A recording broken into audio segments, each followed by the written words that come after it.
নমস্কার বন্ধুরা, Anubha cooking village ফুডে আপনাদের সবাইকে স্বাগত জানাই।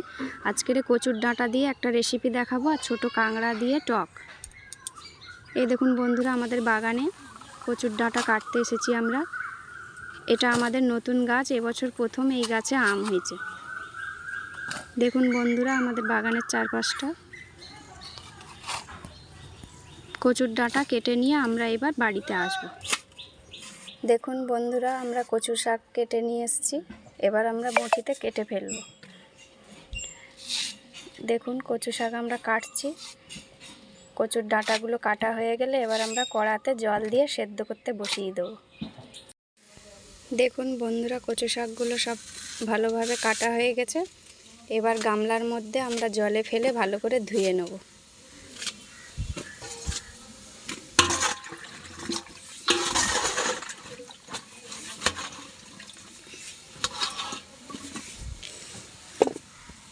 এবার আমরা কড়ার মধ্যে সেদ্ধ বসিয়ে দেব।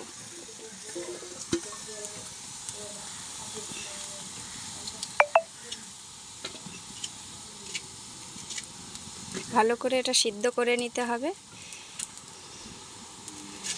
সব তো একসাথে ধরবে না, এটা জড়ে গেলে তারপরে আবার দেবো ওর ভিতরে। দেখুন বন্ধুরা, কচুর শাকটা সেদ্ধ হয়ে গেছে। সেদ্ধ করে আমরা গামলায় ঢেলে নিয়েছি। কচুর শাক রান্নার জন্য যা যা মশলা করে নিয়েছি দেখুন: চিংড়ি মাছ, জিরে বাটা, রসুন বাটা, আদা বাটা, শুকনো লঙ্কা, পেঁয়াজ কুচি, চেরা কাঁচা লঙ্কা। যদি কেউ পেঁয়াজ না রসুন না খায় তারা সর্ষে বাটা দিয়েও বানাতে পারবে। বন্ধুরা, এইবার কড়ার মধ্যে তেল দিয়ে দিলাম। তেলটা গরম হয়ে গেছে। এবার কড়ার মধ্যে দিয়ে দেবো গোটা শুকনো লঙ্কা, গোটা জিরে ফোড়ন, তেজপাতা, পেঁয়াজ কুচি,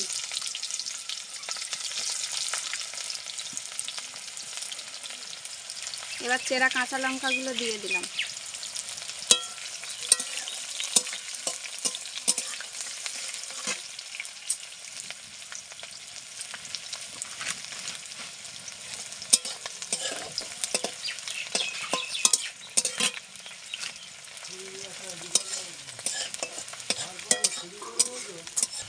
পেঁয়াজটা ভাজা হয়ে গেছে। চিংড়ি মাছটা আমরা ভাজিনি, পেঁয়াজ আদা রসুনের সঙ্গে কড়াই কষে নেবো একসঙ্গে।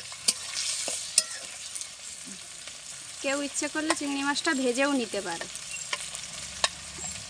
আদা বাটা রসুন বাটা দিয়ে দিলাম, এবার ভালো করে কষে নিলাম।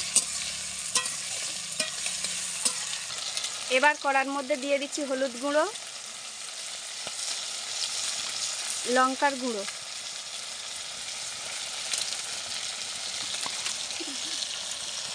জিরে বাটা,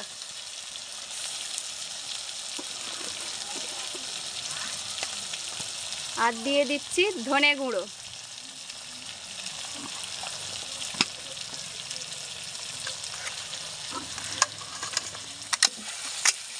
এবার নেড়ে নিয়ে কড়ার মধ্যে ঢেলে দেবো কচুর শাকটা। নুনটা এখন দিইনি, নুনটা একটু পরে দেবো।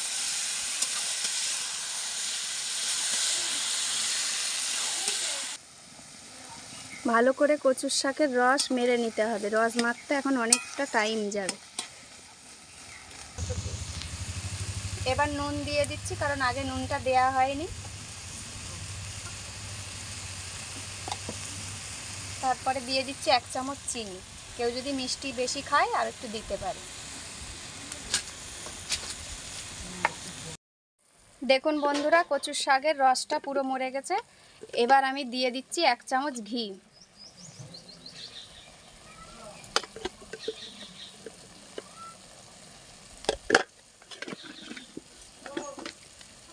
আর গরম মশলা।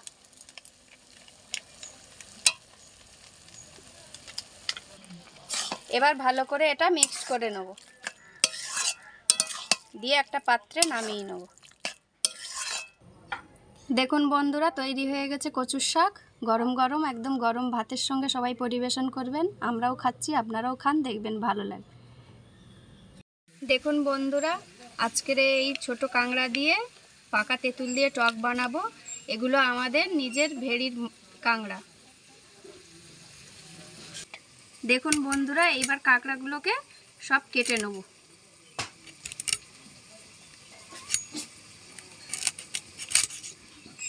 দেখুন এইভাবে সব পরিষ্কার করে কেটে নিতে হবে। দেখুন বন্ধুরা, কাঁকড়াগুলো কেটে পরিষ্কার করে ধুয়ে নিয়েছি। আর নিয়ে নিয়েছি পাকা তেঁতুল। কাঁকড়ার টক বসানোর জন্য প্রথমে কড়ার মধ্যে দিয়ে দিচ্ছি তেল। এবার কড়ার মধ্যে দিয়ে দিচ্ছি কাঁকড়াটা ভালো করে ভেজে নিতে হবে।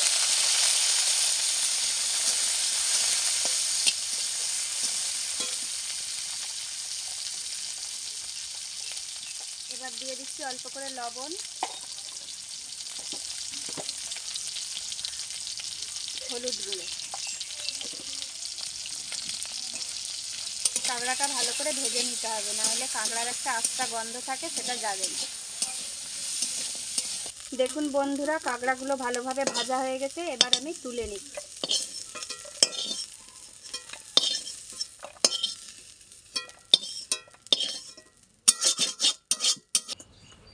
টকটা বসানোর জন্য এবার আমি কড়ার মধ্যে দিয়ে দিচ্ছি অল্প সর্ষের তেল,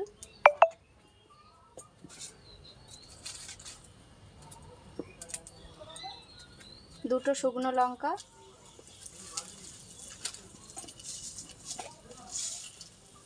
পাঁচ ফোড়ন,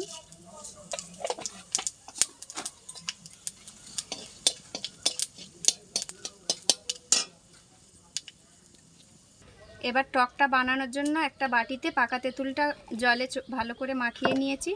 তার মধ্যে দিচ্ছি 1 চামচ হলুদ, 1 চামচ নুন, 1 চামচ লঙ্কার গুঁড়ো। এবার এটা কড়ার মধ্যে দিয়ে দেবো। এবার এর মধ্যে দিয়ে দিচ্ছি হালকা জিরে গুঁড়ো,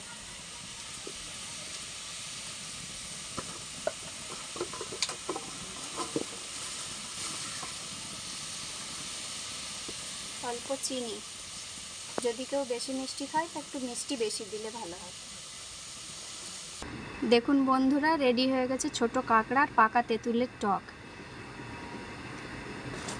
সবাই গরম গরম ভাতের সাথে পরিবেশন করব আমরা। আপনারাও করে খান বাড়িতে, খুব সাধারণ রেসিপি, দেখবেন ভালো লাগবে। সবাই সুস্থ থাকবেন, ভালো থাকবেন।